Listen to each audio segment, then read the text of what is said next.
సీతకి రాముడే సొంతమయ్యే చోటిది, నేలతో ఆకాశం మీయముందే వేళిది. మూడు ముళ్ళు వేస్తే మూడు లోకాలకి ముచ్చటొచ్చినమ్మా. ఏడు అంగలేస్తే ఏడు జన్మాలకి వీడదీసిందమ్మా.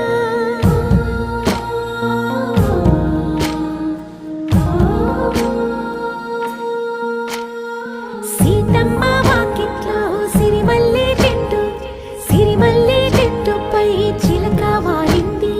చిలకమ్మ ముద్దుగా